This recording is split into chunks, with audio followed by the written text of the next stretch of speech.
quiet seaside town, an evil lain to rest centuries ago, has risen. An abandoned fortress deep in the swamp holds a secret that could save the village or destroy it. Now, a band of adventurers sets out to dig up the wounds of the past and bring the light of day to the roots of ruin. This is Tabletop Gold.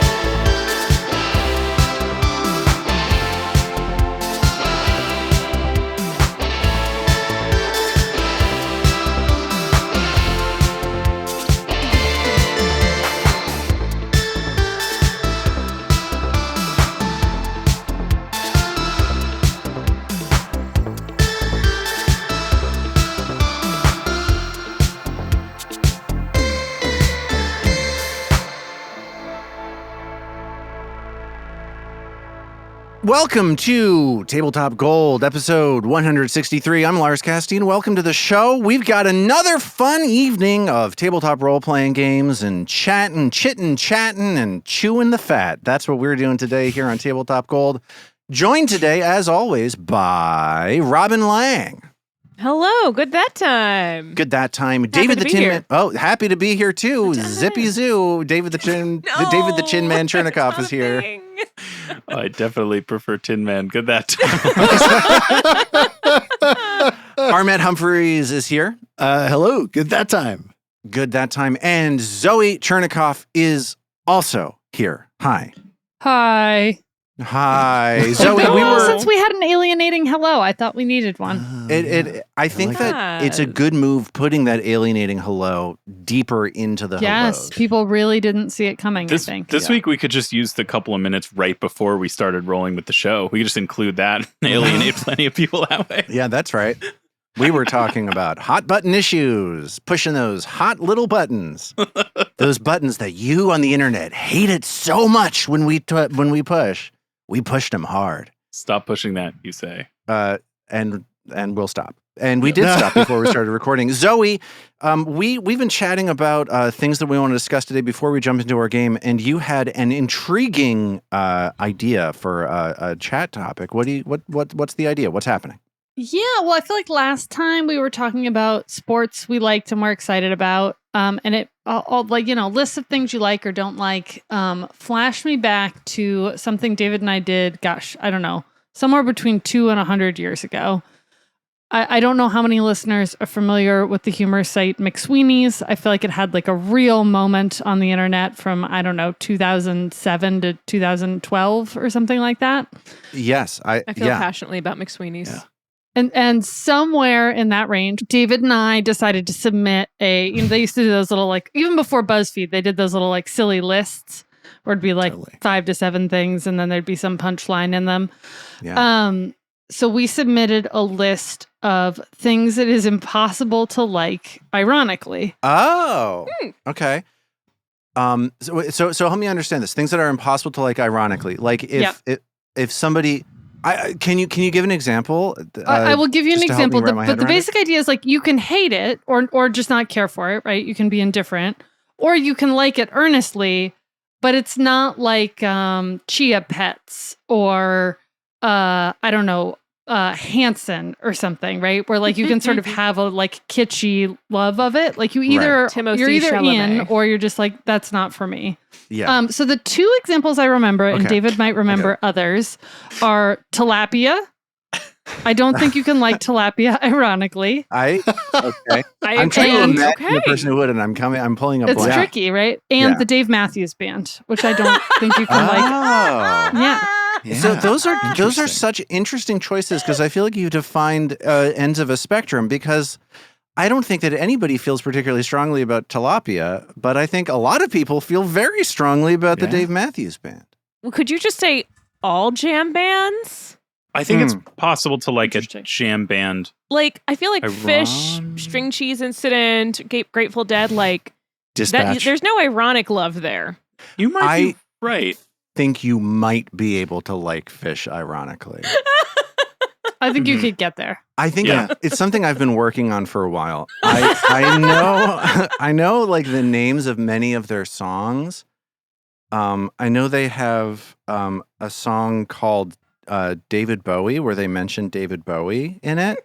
And I like David Bowie unironically, so I was like, maybe I should like this song ironically.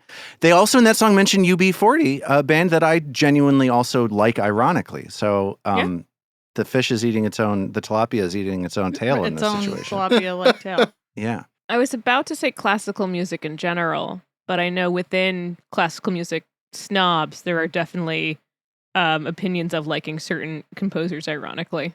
What would be an example of that? Mahler. Gustav Mahler. People have a lot of feelings about Mahler. Really? Are they pro Mahler? They're all ironic. Could be either way, and I have a feeling, just knowing the type of people who get super into who are there, I feel like some people could ironically like Mahler. Here's maybe an unhelpful addition to this conversation. Perfect. Great.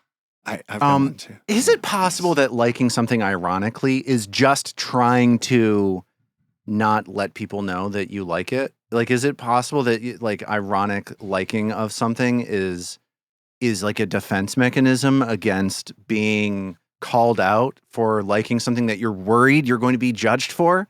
I think yes, please. There's two ways of liking things ironically. I think one, you've just identified. I think the other is trying to be a little bit of a jerk about it without upsetting the people who actually like it too much. Oh, that's where I'm going with the fish thing, I think. Okay. Ultimately. All right. Good. Good. Great. I think of ironic liking is like my middle schoolers, like 7th graders, getting obsessed with some sort of celebrity they don't actually really like, but then covering each other's lockers in pictures of that, and not like a mean way, like, oh, we're doing this because you don't like it. It's like acting like they like that person is a source of joy. And so it is ironic liking. Like this last year was Timothy Chalamet. A couple years before was, of course, Danny DeVito. They've no idea who Danny DeVito is. They don't know who Danny DeVito is? They probably do know who Danny DeVito is, but not enough about Danny DeVito to know why people would actually authentically like Danny DeVito. It's just a sort of, he's sort of memey enough. Right. That, exactly. Yeah. I mean, I think that's the thing. A kind of ironic liking of something is a memification in some ways. Oh, wow. We're uncovering so many. So I wonder if we tried to make a list of unmemeable things, how much correspondence would there be? I feel like Phil Collins' In the Air Tonight kind of falls under this category. If you like that song, you like it. Yeah. It's a good song. You're just in. Yeah, you seem like you might argue otherwise, Robin. Well, you got very specific with the song versus Phil Collins in general. Yes. Studio people will like ironically. Yeah. Yeah. I think that Tonight is just a good song.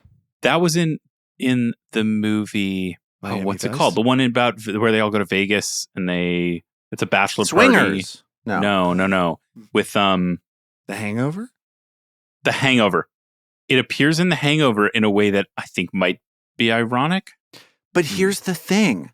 I think these things develop. I think that if there was an initial ironic love of that song, I think that it was like when people first rediscovered it and then it became part of the fabric and now people just feel really, really good about that song. You know what I mean? Good. Yeah. That's how I feel. There was that Cadbury cream egg ad with the gorilla, which is just like, it's awesome. It's great. That gorilla is like vibing hard and it's awesome. I don't know. I feel like you're sort of hurting your argument that this song is not to be used ironically based on your description of this advertisement. Well, that's fair. I might be weakening my own case here, but I also sort of feel like that commercial is just also awesome. You don't need the pretension of it. It's a fun commercial and like. Are there unironic references in ads? It's like its own whole crazy world. It depends on whether they're political ads or not, I think ultimately is what it comes down to. Oh boy. Never mind. I take it back. And you know what else I take back is everything that we said in this conversation, because it's time to move forward into To be clear, I didn't mean any of that. Yeah, none of that was real. That was all I meant. It was I'm looking forward to real. I'm looking forward to seeing people's opinions on that in the Discord. Thank you. Help us build out our list. Yes. Yes. Things you can't love or hate, whatever, like ironically. I don't understand it. Anything and that. You know what else I don't understand is how you could listen to this show without leaving a review for us on a podcast app. Mm-hmm. If the application that you're using supports it, please leave us a rating or review. It is super helpful. It is super nice. We got a couple reviews in from overseas this last week, one from Sweden, one from the UK. Maybe I'll share one of those in coming weeks if I can get my act together. If you're watching this show on YouTube, please click the like button, leave a comment, and subscribe to our channel. That's all we ask of you. And in return, you get this. It's our game. Let's get into it. Mm-hmm. Mm-hmm. Mm-hmm. Ham. Mm-hmm. What happened? You've spent the last 2 summer days searching for the missing members of the Star Watch squad sent by the city of Absalom to investigate the happenings here deep underground in Belcora Haravex's Abomination vaults. The squad, elite police officers from the big city, chose to enter this dungeon without your assistance, and that choice has proved disastrous for their mission. You found 2 officers dead, 1 drained so badly she can't walk, and now you've uncovered 2 more. Beverin Dralfo, a half-orc magic user, has called out to you from a decaying dock that has collapsed into the water of a murky swamp. It seems as though she's been tending to the Star Watch captain, Margot Jensen, who is trapped under that dock. For now, this stage of the search for the Star Watch is coming to an end, and a rescue operation is about to begin. 1 member of the Star Watch team is still missing, the grunt Torpor Wedge, and also your friend from the Otari Town Guard, Mark. Mark. Oh, Mark. Hashtag find Mark. Hashtag save Mark. Bring back our Mark. So the last thing that we heard was Beverin calling for help and mentioning that Captain Margot Jensen needs help as well. And you've seen Jensen trapped under the wood of this collapsed dock. Beverin has mentioned that there's some sort of beast out in the water. Where we're picking up, the 4 of you are in a rowboat here at the end of this underground lake. There is a forest of mushrooms growing on the shore as it stretches away from you to the southeast. And there is this dock which leads to a really rickety, beat-up looking stone structure, similar to the stone structure that you were just in where you found the children of Belcora and the Naga that was leading them. I would like to get a sense, as they call out to you, of where you are, what you're doing with your rowboat, whether you want to talk to them, and if you do, where you think you are as this conversation unfolds. Is the shore here to the south? Is that like a high lip, or is it something where we could just tie the boat up somewhere on maybe one of those mushrooms and disembark that way?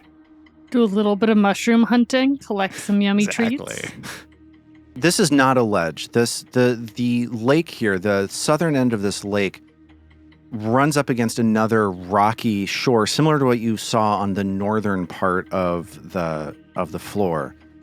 These mushrooms look sturdy and healthy, and there's absolutely, I think it would be trivially easy to tie the boat up there, if that's what you want to do. But it looks like were we to try and jump on that dock, it would probably collapse. It would probably collapse. It's already collapsed. Like and further, also, like they would end up falling in the water, and it would be a whole different. Yeah, you'd problem. probably crush Captain Jensen's legs. Okay, so maybe Mag will row the boat over to the shore, since there's relatively little room on the dock, and she'll quickly tie one end of a rope to, we anchor the boat, and she'll just dive straight into the water and swim over across, and she'll try to quickly rig a line for the others to walk across if they need to. Let's take that one step at a time. Mag ties it off, jumps in the water. While she's taking care of that sort of part of the business, what do you think everybody else is doing as the 4 of you notice that you've come to the end of this cave, see Bevan Dralfo calling out for help, looking like Captain Jensen needs help. What are the rest of you doing? So Ao kind of darts her eyes over, sees that Mag is busy doing something else, so she might get away with a quick peek in the bag of holding. Looks and she says, Birdie, we found Margot and Bevan. They're out here. Margot is stuck under a dock. Birdie pulls this bottle of air off of her mouth. That's great news. I knew they'd make it. How do they look? Do they look okay? Yeah, we'll do our best. Ao says, like, you keep on breathing, sport, and then she closes the bag back Wait, up. there's something happening. Trill's gone up on the shore. And Trill is now standing around this like forest of mushrooms. You can see that you can sort of work your way through them. You can push them to the side and move along through them as you push forward. I'm going to let you know mechanically this is difficult terrain, and you can see through this patch of mushrooms. They're about they're about head high for Trill. But they will provide cover if something is hiding within them or on the other side of them. So this seems like a reasonable place to take up some kind of defensive position if Trill should wish to do that at some point. Yeah. So I think Trill's gonna, as she's looking around and realizes this, she's gonna cast shield, and she's gonna start whispering under her breath to cast her magical shield. And she's kind of looking around to see if she notices anything, see if she can see anything. Okay. So I'm going to say that Trill searches around and then starts casting shield. The stuff that you see in your immediate vicinity, you basically just see this forest of mushrooms stretching out to your east for a while. There are some more structures down to the south, but there's nothing that calls your attention to like investigate them any further right now. Like, I don't think that Trill would be more interested in these shacks than in the crisis happening at the dock itself. So then just a kind of while, I guess they're all trying to save her, Trill's going to slowly make her way over towards that boathouse. And what is Ao doing? Ao pulls up the hood on her cloak, but doesn't yet go invisible, but sort of is ready, and she goes along scouting and looking for traps. And she tries to quietly whisper across to Bevan, who I assume is maybe more responsive than Margot. What's over there? Like pointing at like the boathouse in the room that's to their right. She says, "It's some kind of a structure. It looks like maybe a guard post, but it's real bad. It's really badly beat up." And you see this sort of sneer pass across her face.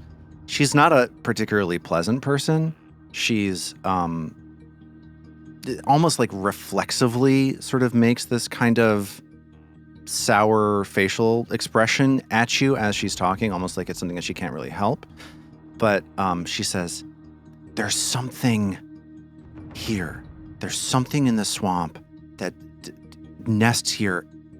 It's gone now, but it looks like whatever it is, it knocked the hell out of that house, the building." And she points behind her to this little shack. She says, "I think it can smell us. It keeps waiting for me to show myself. I've been hiding. It hasn't been able to spot Captain Jensen yet." And she sort of pats her hand on Margot's shoulder. "It's got some kind of senses. It can tell we're here, but it can't get to us. And I think it just wrecked everything in there. Whatever it is, it's real mad. It's been trying to wait us out. I think it left, probably because it's hungry, but it wants us, is what it wants." Based on that description and the physical damage to the building, what can Mag's swamp lore tell us about this thing? Yeah, give me a swamp lore check. Let's do that. That's fun. Oh yeah. So I'm going to say that this means that Mag is going up and investigating this building. Yes, I think. Okay. I mean, I want to examine the structure and any other physical clues to learn more about this thing, but based on what you're saying, I want to get Margot out of the water first. Yeah. I think that based on the way the layout of the situation works, those two things might be one and the same, and I'll tell you why. You can approach the dock from the water, but also this dock leads into this building. So if you want to be able to pull her out from the dock, like where Beverin is now, you're going to be going through that building to get to her, basically. Okay. If you catch my drift. I think I do. Hold on, Mag. And Ao sends her mage hand into that abandoned building to sort of scout around and see if she can make any sense of what's going on. Like, mostly I think she's curious, like, I think this thing is probably the thing we saw go traipsing by, but she's sort of trying to figure out, like, could it be in there? Are there any, like, other relics or things that might help them understand? So her mage hand is sort of fumbling in the dark. The big watery worm thing that came by when we were in that room before. Exactly. It's got to be that, right? Yeah. I hope so, because otherwise there's two of them. Yeah, good. Well put. I think that's a little outside the range of mage hand. Like, if you wanted to use a mage hand to like push on the door to see if it's trapped, that's potentially something you could do. But I think if you're interested in looking at this, I think you're going to want to get eyes on it, basically. Okay, well then how about she uses her mage hand to sort of pat down the door. Hold on, Mag. Let's make sure it's safe. Yeah. So Ao starts searching for traps, aided by her by the mage hand. And what you're able to see from where you are now, standing about 15 feet from the door to this little shack and looking in, it looks to you like what Beverin is saying. There's some furniture inside maybe. It has been smashed apart. It looks like it has been hit by a bomb from where it is that Ao's standing. So does Mag feel comfortable moving into the building then? Yeah. Okay, so Mag steps in, uses her understanding of creatures that might live in swamps, and you don't know what it is. It is mystifying to you, but whatever it is, it looks absurdly strong. Cool.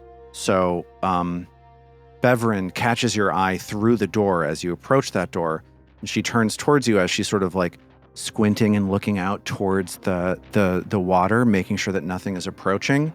And she says, "Yeah, I've never seen anything like that before. It's crazy. The thing, it won't show itself, but it's looking for us. It's looking at us, and we gotta get Margot out of." Yeah. Here. So Mag doesn't need to be told twice and is going to start trying to get Margot out of the water. Beverin looks at Margot or looks at Mag and says, "I'm sorry. This is how this has gone." There'll be time for apologies when there's time for apologies. Right now, we need to get you out of here. And you hear Margot faintly whisper, "Standard procedure. It was for your safety. Wasn't my choice." And you're finally able to get a close look at Margot Jensen here. Her eyes are cloudy, like there's a thick film of mucus in front of her eyes, and you realize that she's like faintly muttering to herself, just going like kind of like ma, ma, ma, ma, ma, ma, ma, ma.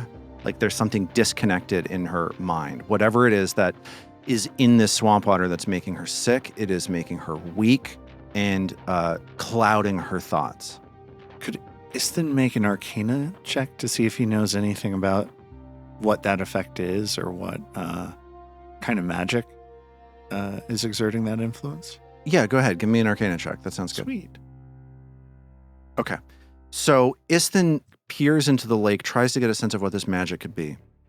You see a school of fish as you look in. The fish move without sight. Like you see these spiny, blind fish just sort of swimming around slowly. And you get the sense that it's not any kind of arcane magic that's making this lake toxic. It just is toxic. This is there's just a hazy sort of viral bacterial thing in the water that's making people sick. And the fish that have evolved to live in this lake look like a reflection of that. Well, we should probably get her out of there as soon as we can. I can't imagine it's helping her. to be under that kind of toxic influence. Trill's next to, I think Trill goes next to Ao and kind of whispers to Ao. Only 4 people fit in the boat, right? How are we going to get them back? Ao sort of stares off into the distance, and she thinks, I don't know that we can put anyone else in there with Birdie. Maybe Mag could swim alongside the boat, but that leaves us without one. Mag is taking all of this in, and her understanding of the situation is that there's a giant monster in the water, and Margot Jensen is basically bait right now. She's just like a tasty number that's twisting around in the water and letting off delicious smelling odors. Wow. So I don't know what Mag can see from up where Beverend is, but if she can't see enough to know why it is that Margot's in the water or how to, then she'll jump down in the water and get a closer look. Like, does she just need to be hauled up on shore and Beverend is too weak to do it? Or is she stuck? Is she tied? Is she lame? Sure. Like, what's going on here? Let's just play this out based on where you are on the map. Mag, it sounds like, jumps into the water to try to help from the water. And Beverin shifts out of the way to let Istin help from the dock. Yeah. Okay. Awesome. Perfect.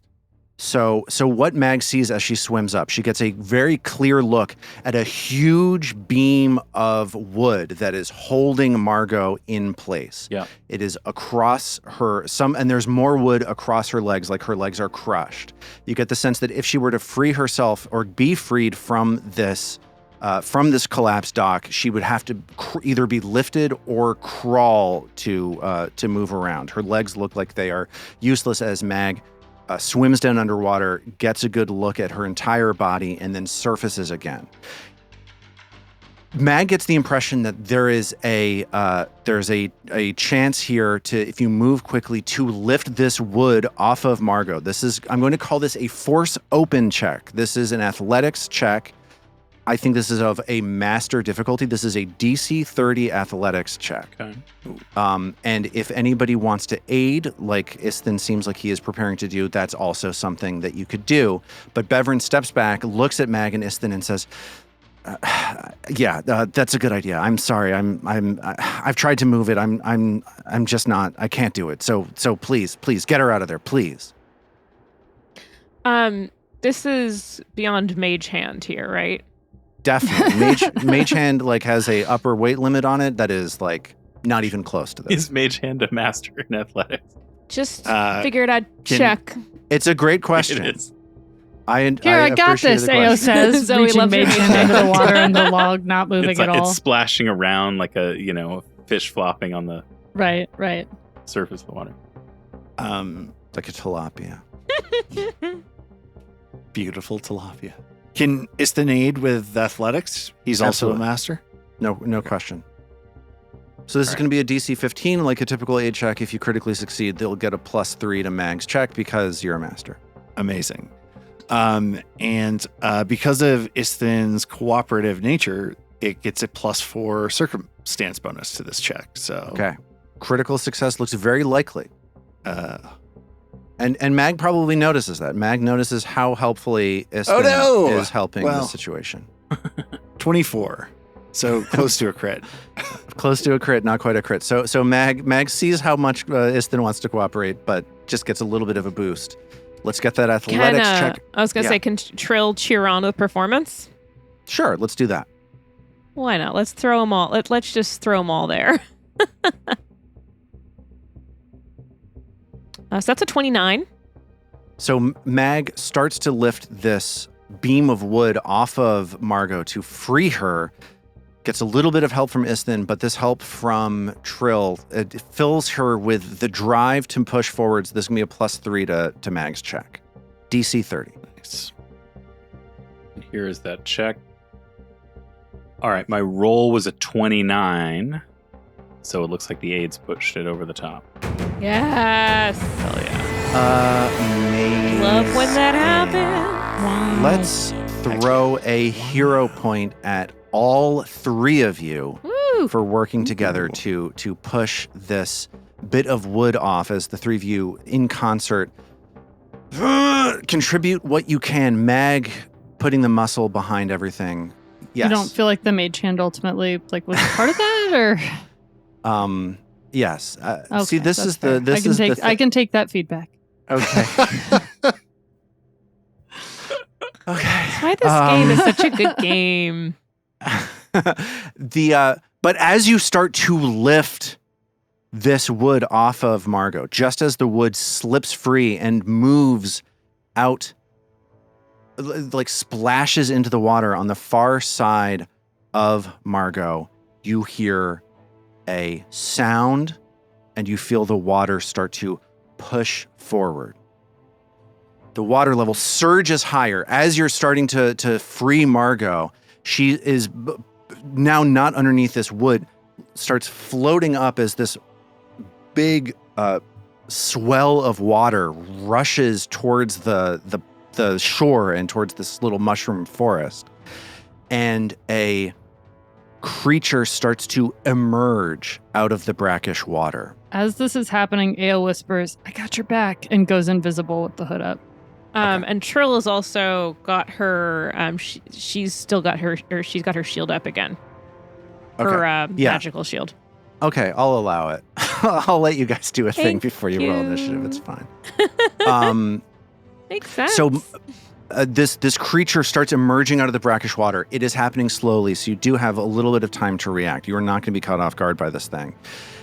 But mud and water starts pouring off its back, and as more and more of this body comes out of the water. You get a look at it as an enormous mouth opens up and it bellows into the cavern. Boo! Like reverberating all around the room. And you finally see it. It is an amphibious creature, probably 15 feet tall. Whoa. With four muscular tentacles crashing into the water as it bellows. Boo! Splash, splash, splash. This long tongue lolls out of its mouth, and its mouth is underneath 3 unblinking eyes on a long, rough stalk. This creature is coated with mud and looks like it is rotting in front of your eyes. Thick sections of its rubbery hide have rotted off in these ample black clumps that are sort of peeling off and decaying into the water. It looks extremely unhealthy, but still impossibly strong. It bellows once more and thrusts a tentacle down into the water, sending a spray of brackish swamp muck into the air. And it is now time for you to roll for initiative. We don't get to talk to it first? That thing is so cool. It's pretty cool. Like, it is this weird, it's like this otherworldly, feels like something that was created in like the early days of fantasy TTRPGs. Like this thing, I don't know what it is. I don't think I've ever seen anything like it before, but it is cool. And horrifying. I think this is like a classic D&D monster, for sure. Like something about it makes me think Mind Flayer era. I don't know the exact history of this thing, but I don't think you're far off. Like for sure. Can't wait to find out what it is. Well, one way to do that is to, of course, make a recall knowledge check. Oh, it's going to happen. So this creature emerges from the water. I'm going to get your initiative rolls in just a second, but Bevrin looks at this thing, and this thing seems to look at Bevrin as though it's been looking for her for quite a while. And Bevrin says, this is not a good enemy to have. And she looks at you and she's like, this thing has been trying to eat me for a day. This is a problem. How did everybody do on their initiative, starting with Zoe? Moderate for Ao at 22. Okay. Ao invisible, but maybe a little bit on the slow side. How did Armat do? Okay, 21. Not his fastest, not his slowest. Robin, how did Trill do? Finally, I didn't roll garbage. Trill's got a 30. Trill was prepared with her wand, with her magic shield, and now she's ready to, when you say go, to do her battle cry. Yeah, let's do it right now. Let's get battle cry going. Fabulous. So she's going to demoralize. Wow, that's a 19 on the die for a 39. Okay, let's see if that's gonna do it. Give me one second. The thing I also love about battle cry is it gives me information as a free action, essentially. Sure. Because I don't have to figure out if they have a mind or not, because you're going to tell me. 39 versus its will DC. That is a success. And this creature bellows and flinches back for a second as it seems unnerved by Trill's bizarre song. Amazing. Just point to notice that was a 39 and it was only a success against its will DC. Good to know. Yes. And Mag, because of the new barbarian stuff, is able to rage as a free action also. And how did your initiative do? I realize I haven't asked you that Yes, yet. my initiative roll was very weak. It's a 3 on the die for a 15, which I think certainly would seem to befit being in the water, having just hauled this massive beam out of the way. And, knew something was in the water, but was not actually ready for a fight. Yeah. I'll tell you something, an interesting quirk about this creature. This creature is ready to attack you, but its senses are weird.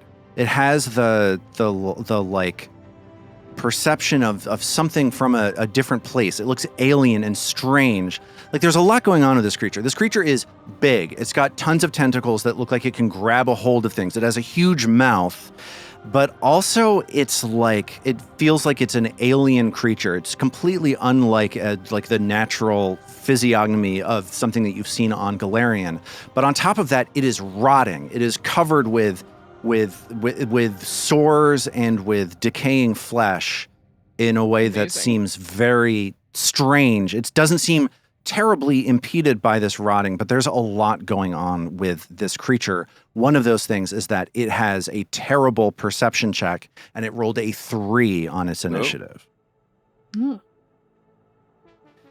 So here we are at the top of round 1. The 4 of you are either on a dock or ashore at the southern edge of this lake.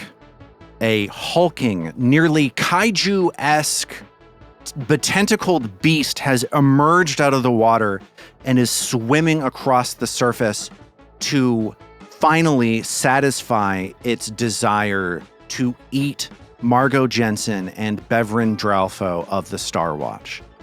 Ao is invisible, tucked around the southern corner of a destroyed little outpost shack. Mag is swimming in the water, and Isthin is set up on a dock. It is now the turn of Trill. What will Trill do? Trill gonna do what she do, and she's gonna start us off with a lingering comp into Courageous Anthem, since that guy is already frightened 1.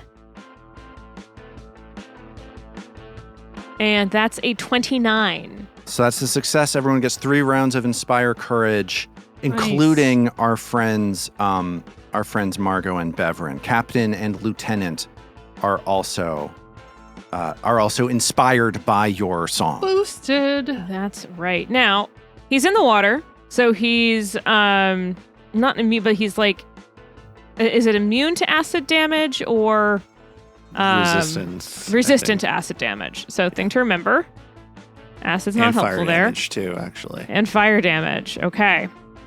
I think Trill's first action is going to be, because he's not going for a while, so Trill's going to recall knowledge to try and set everyone else up well. Yeah, this is occultism. Shocking. And ask me a question. Let's go with what it is and what its weakest saves are, because we know that it has a strong will already. Yeah. So Trill knows that this creature is something called a froghemoth. Oh. That makes sense. and that it is affected by some sort of affliction that is causing it to rot gradually. You want to know its worst save? Yeah, because I already figure will is pretty good. Yeah, its worst save is fortitude. Okay. Because this thing is rotting apart in front of you. What you know about these froghemoths is that they are super rare. Even in like the deepest swamps, even in the most remote Darklands caverns, they are unseen. They are something only talked about in stories. Quick, who's got a camera? Who's got a camera? Do cameras Yes, exist? it's a cryptid. It lives in Lake Champlain. It's known as Champ to the residents of the Burlington area. All right, you were up there. Yeah, I was. I learned a lot about the Lake Champlain cryptid while I was on vacation. So you got one more action. So with Trill's last action, Trill's gonna see if she can recall what type of damage it's weak to. Sure. Should I do another blind check? Yeah. So Trill tries to think about what does she know about what this creature is weak to, and she doesn't have much of anything. Okay. That's Trill's turn. Okay, at the end of Trill's turn, it is now the turn of Bevrin Dralfo. Dralfo shouts out, "All right, light him up!" and starts casting a spell. A fireball bursts in the air above the head of this froghemoth. There are 14 points of fire damage coming the way of this froghemoth. It tries to dodge out of the way. It rolls a 1 on the die, critically fails, taking double damage. Sweet. Some of that gets absorbed by the water coating its skin, but it does seem as though most of that damage has gone through.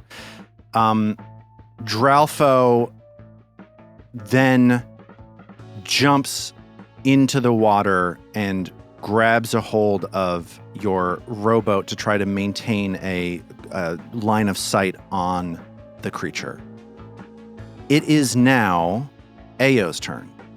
Ao is gonna fall back in her turn order until after Mag, because we are all before the creature. So she's gonna wait and see what she can do while invisible that's most helpful, unless anyone has a brilliant idea of something they need help with right now. No, what you're doing is good because I may be able to get her off guard for longer. Well, she already. I guess you're invisible, but Well, and the it's scared. But if I frightens us off guard. hostily attack it, then I lose my invisibility. So if invisibility is going to be of any use, this is my turn for it. But it may not be. Sure. This may just be a fun, brief stint of invisibility. Okay. So it's now Isthan's turn. Yeah, and Isthan is going to use a free action to drop one hand away from his staff, use an interact action to pull out a scroll, and then use 2 actions to cast that scroll slow on Nice. the froghemoth. Smart. Okay. So the froghemoth tries to save out using what is believed to be its worst save. It rolls a 34. whoa. So it might not be its worst save. So might nothing be. happens. What is believed to be its worst save is certainly Fortitude. suggestive. I'll say that like its magic tries to push it on its body. It looks incredibly sturdy as that's happening. It makes sense. I guess I was hoping that was real information. Dude, that was Hey, I love it. and like that was a really crummy outcome for that spell. I was planning apparently its fortitude is not great based turn, so that's incredibly useful information so that I don't swim up to it and give it a big hug right now. Yeah. The least boost it has is plus 14. Yeah, this thing Yeah. is beast. beefy. Yeah, the four of you are maybe realizing you've never seen anything like this before. Even the Shanrigal behemoth was like kind of dumb and kind of like soft and squishy, and this thing is just this is Gug like in its impenetrability, but it's also larger and in the water. That's Isthan's turn. It is now either Margot's turn or Ao's turn if Ao wants to jump into the turn order. No, Margot can go.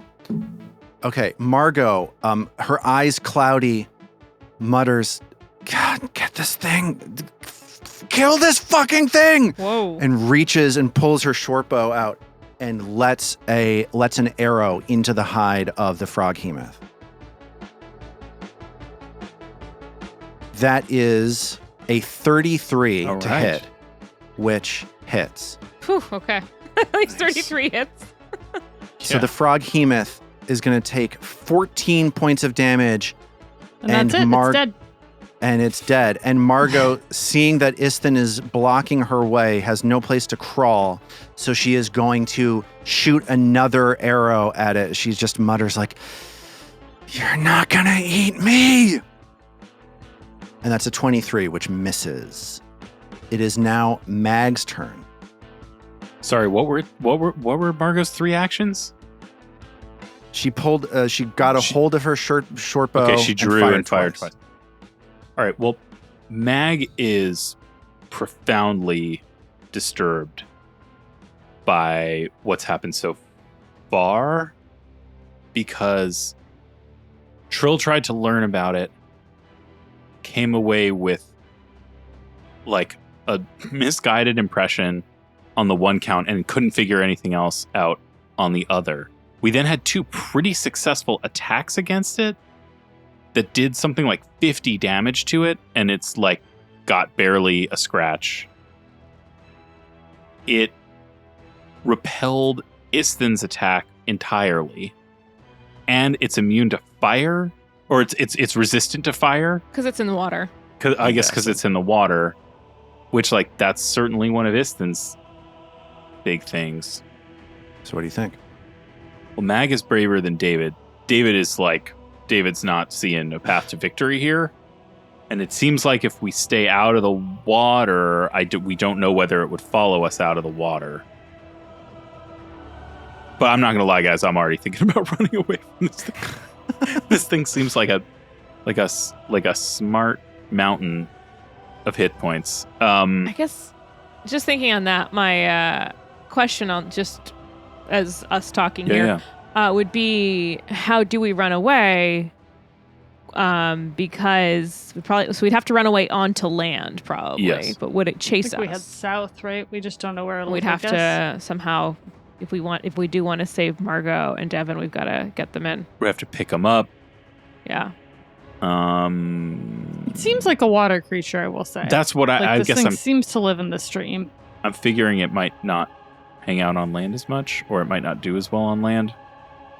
Anyway, while all of that is running through Mag's mind, she's going to attack it. Okay. Um, It's exciting. I'm so interested to see how this goes. Like I'm very interested. Interested is one word for it. So Mag can't reach it from where she is, so she's going to have to jump into the water. I've got you swimming already because you were helping. Right. her from I'm already in the water. Okay. So you're gonna have to swim no matter what. Yeah, although my breath control is good enough that I don't really mind You don't mind sinking. But yeah, I'm gonna move.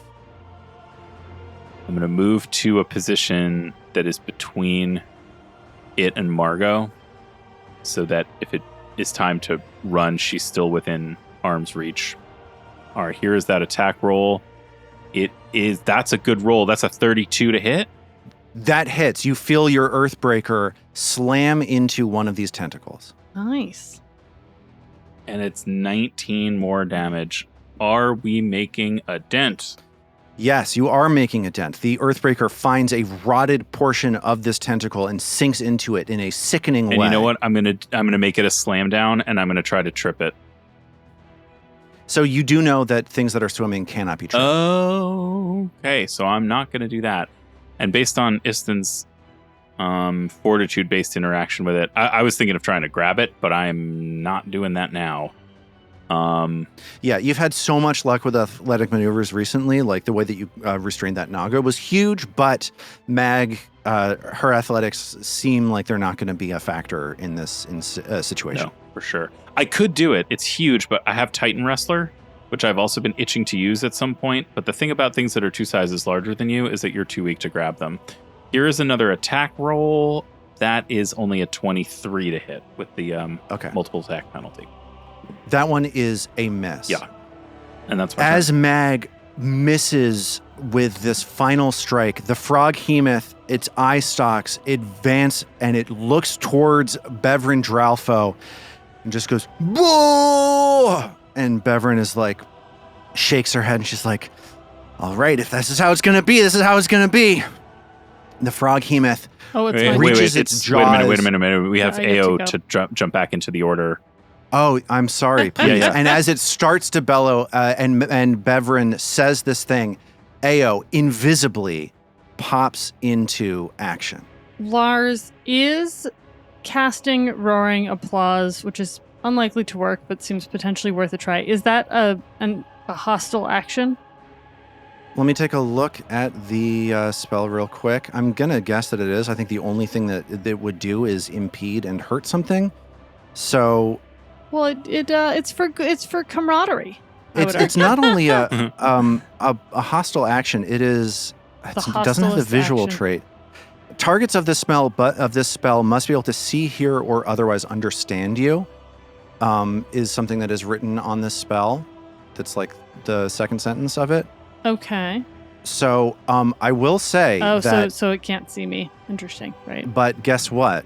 As Ao considers whether or not she should cast this spell, she gets the sense that this eye stalk on its head is tracking her too. This invisibility does not seem to stop it from being able to see her. Oh, so Dang. she can tell she's not invisible anymore. Anyways, Well, she's invisible. It's just this thing can somehow see invisibility. it's like can sense heat or electricity or something. Right. Something like that. Something like that. And Sure Strike does not work with spells like Roaring Applause, right? Because it's not an attack. Yeah, it only works with attack rolls. That's right. Okay. Moment of truth. Moment of truth. I feel like I gotta try. All right. She's like, I know you can see me.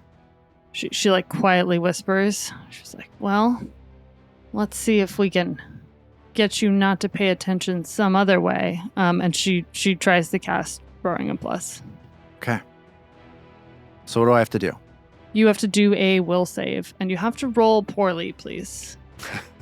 Okay, here it Smart, comes. Will save. Trying to roll poorly. I rolled a 37. That is more on the good side, I would say, and you are unaffected. Okay, so it sees you. It tries to resist your attempts to draw its attention. It is so fixated on Beverin. Ao reaches the conclusion, perhaps, that there's nothing she could do to draw its attention away from Beverin. From Beverin, sadly. All right, so she's going to try and get one quick strike, fire one quick bow, and that's a map, right? No, that was not an attack that you just did. Oh, it's not right. That was like one of the whole things with it. It was one of the whole things, Yeah. y'all, folks.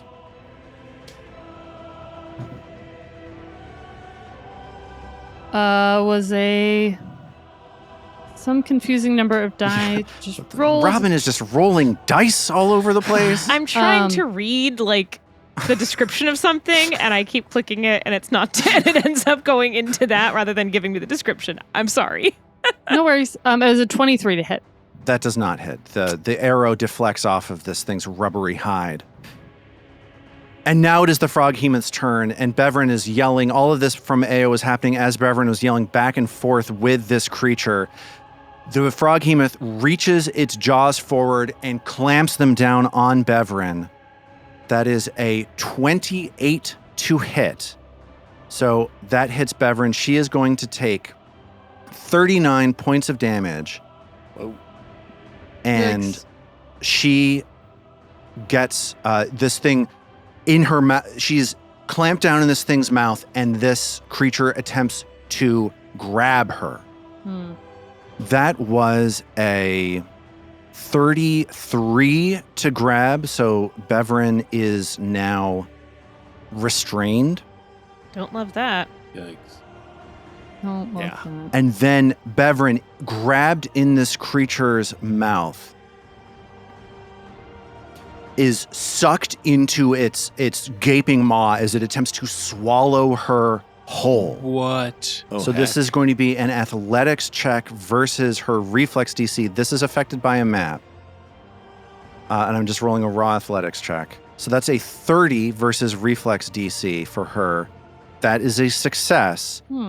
So she becomes swallowed by this creature as she disappears into its belly. Does any Is that of a Wild- good thing or a bad trigger a reactive strike? No, that's just an attack. Oh, man.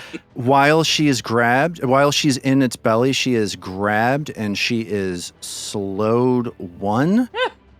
She's So not I'm dead. She is not dead. Amazing.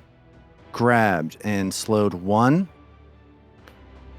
She has to hold her breath she or start suffocating. Her suffocating. con modifier is a 1, so I think that she gets something like 5 rounds of breath. I will, of course, double check that when it is not my turn.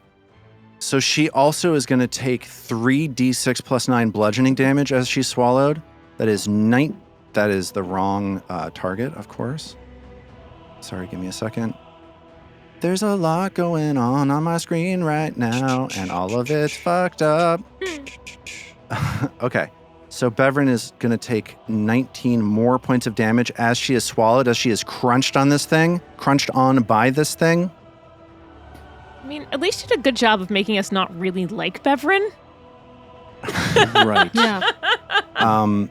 And that is How many people can it swallow, right? Its stomach can only be so big. that for Unless it has a those- stomach of holding.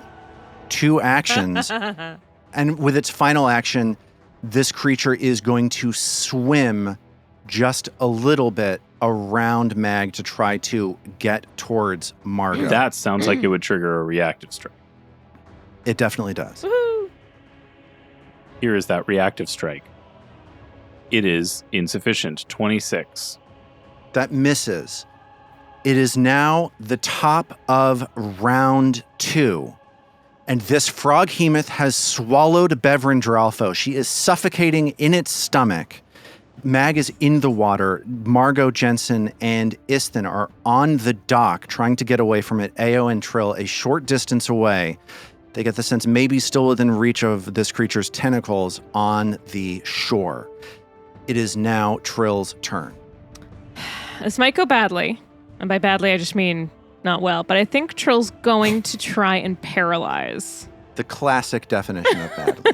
So I will remind you that Paralyze has the incapacitation trait, and that anything that is like higher level than your spell rank that you're doing, anything that is more than twice the spell rank is going to have their results on their save boosted by 1 level. Okay. Well, my paralyze is it's just maybe I should do 4th level paralyze. Okay, I'm gonna do paralyze. So our 4th rank. So she's gonna cast 4th rank paralyze. Okay. And let's see if he rolls a really bad will save. Okay. Here goes. That is a 20 on the die, a 41 to his will save. Okay. So that did nothing. Cool. So Trill's then going to encourage everyone to try and I think we're going to get to David's idea of running away. Yeah. And Trill is going to try create a diversion with her last action. So Lars, looking at that, I'm just trying to understand, make sure like if this will help us run away, creating a diversion. So create a diversion. If you succeed, you become hidden to each creature whose perception DC is less than or equal to your result. This lasts until the end of your turn or until you do anything except blah, blah, blah, blah, blah. This So this is perception going to last sucks. until the end of your turn. So it's immediately going to wear off. Oh. It's the end of my turn. Yep. Or until you do. Oh, that sucks. Okay, so she's not going to do create a diversion right now then. Dirge of Doom could get this thing flat-footed for AO. But It'll if I cut cast off your lingering it'll- composition. Exactly. Oh, that's If it'll because it's not I'd have to harmonize, which is 2 actions.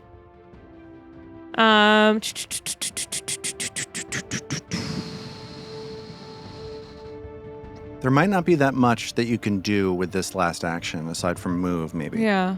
How far away from this creature am I? Like 15 feet? So you're within its reach. Trill is going to step Sure. for her last action. Okay. And I'll say that you can step into that space because it's not one of the difficult terrain spaces that this fungus forest creates. If it were, then you wouldn't be able to step into it. Okay, that's it for Trill's turn. Trill casts a spell. The Froghemoth is unaffected, and it is now Beverin's turn. Beverin is in the stomach of this rotting Froghemoth, and she is going to try to escape.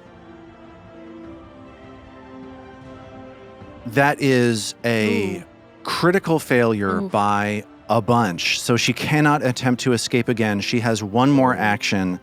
She is going to use the rapier that she has out to try to cut at the inside of this creature.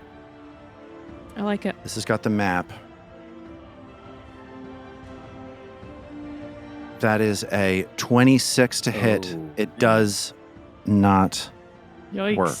At the end of her turn, she is going to take 3d6 plus 9 bludgeoning damage, and she is going to lose 2 rounds of air. Dang. It is Isthen's turn. Okay, with his free hand, Isthen is going to interact to draw the wand of fireball. And then he's going to shoot a fireball at... Why would he shoot a fireball? Okay. It's in the water. Because, like the other thing, it's just 5 points of resistance. It's not completely immune, and it's better to do some damage than none at all. Cool. Okay. So you're able to position that fireball so it doesn't hurt everybody else around you. So we'll have just the Froghemoth saving on that as an explosion of fire fills part of the cavern. What do I have to do? DC 24 basic reflex save against 24 points of damage. Okay, here comes the reflex save. 25. Oh, man. Brutal. Man, this is brutal. That is a success, so it takes half damage. Okay, a total of 7 points of damage. Ugh. And it is now Margot Jensen's turn. She looks up at Isthen and says, Move out of the way. You're blocking the way. She's Can't she trying move to through crawl. me because she's an allied? Yeah, okay, that's fine. I like that. So she turns back towards the Froghemoth, and I'll let her combine two move actions. She fires an arrow at the Froghemoth out of her bow. It's a big roll on the die, a 31 to hit. The Froghemoth gets hit for 13 points of piercing damage. She's one of the only ones who's done anything. And she uses her 2 remaining actions to crawl past Isthen. It is now Mag's turn. Can Mag see where inside it Beverin has ended up? I don't think so. This thing has actually, yeah, let's say yes. This creature is rotted through. Something is making this thing progressively rot over time. And you can see Beverin through a gap where its skin has decayed so much that its rib cage is exposed. And you can see a little bit of the shadow of Beverin inside of this creature. So I could, in theory, swap weapons and try to pierce her way out of there. So mechanically, that's something she can do. But I can't do it. But you can't do it. Okay. All right. I'm going to start by striking again with the Earthbreaker. Here it is. Sorry, I hit the die twice, but the first roll was a 24. That misses. Yeah, it sure does. It sure does miss. I'll try it again, but that's also not going to work. Okay, that's a good roll. That's a 28. That hits only because of your Courageous Anthem. Amazing. Nice. All right, here's damage. 17 damage. Okay. Chipping away at this thing. A sickly thud as Mag's hammer collides with it. Really scraping the edges of the character sheet here, y'all. I know that feeling. Like, what if I were to... I honestly don't know if there's anything useful at all. All right, I'm going to swim back toward... Let's find out if it has an AOO, guys. That's as good a use of an action as anything. Just let it wallop me. All right, I'm going to swim back toward shore. So this is at least a step in the direction of bailing. I think I'm close enough that if it moves closer to us, I'll probably end up with a reactive strike. I can always jump back in the water and swim back to it and bash it a couple times because this third action is not doing me any good. I have a feeling it's just going to chow down on Beverin from here. I don't know. But we'll see what happens. I think that's my turn. So Mag swings twice and then swims towards the shore. So Mag's hands are sort of resting on this rocky shore near where Trill's feet are. And it is now Ao's turn. All right. Ao is first going to try to make a diversion. Perhaps her mage hand wafts behind it, carrying just a little bit of Margot's scent to see if she can get it to sort of turn around. I don't know if it's hungry with a whole person in its stomach, but that's the idea. Okay.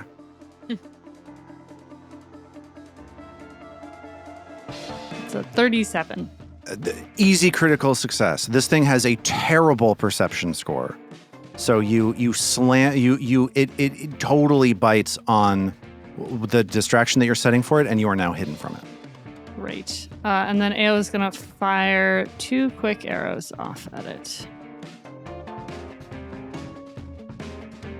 All right, that's a 27 on the first roll. That misses, and you are no longer hidden from it, so it's not going to right. be flat-footed next.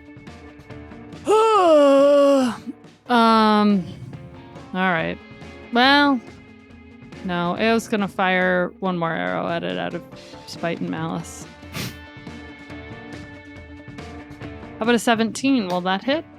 That misses. As this arrow flies past the froghemoth, it bellows and swims up towards the dock. Sees Captain Jensen and reaches its jaws past Istin, shoving Istin out of the way. You smell Istin, you smell rot and decay all around you as it just goes and tries to chomp onto Captain Jensen. It's a 31 to hit, which is going to be a hit. Margot is going to take 37 points of damage, and here comes a grab attempt from the froghemoth as it tries to grab a hold of her. 34 on the grab attempt. That is a success. So she is now grabbed. I think this thing may be a problem. I don't know that we're going to be able to save these two. It seems like it's them or us. And now here comes a map. What am I doing? A map 5 athletics check to try to... Wait, didn't it Move? swim, grab, and bite? The grab is a free action. It doesn't need any does free not actions. It's so good at spend stuff. Why actions does it to have... grab you. Oh my god. It just does it. I don't That's like intense. that. This is a very, very powerful giant frog. That's a 20 on the die for my athletics check. Margot gets swallowed whole Oh, and man. takes 3d6 plus 9. She takes 16 points of bludgeoning damage. And as she disappears inside, she yells, "No!" And we will pick up from there next time. Wait, we're already done with this session? What? We're done in a bunch of was so ways. It's 10:40. Yeah. Oh my god!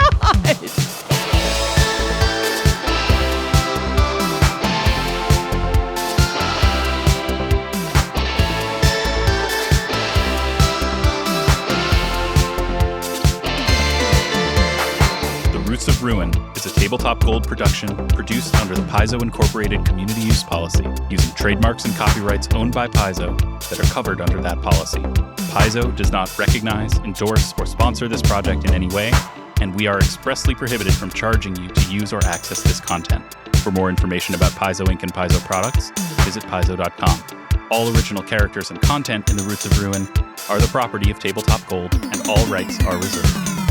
We at Tabletop Gold would love to hear from you. On our website, tabletopgold.com, you can learn more about us and our shows, pick up great merch, and connect to the best online community in all of podcasting. Thanks for listening.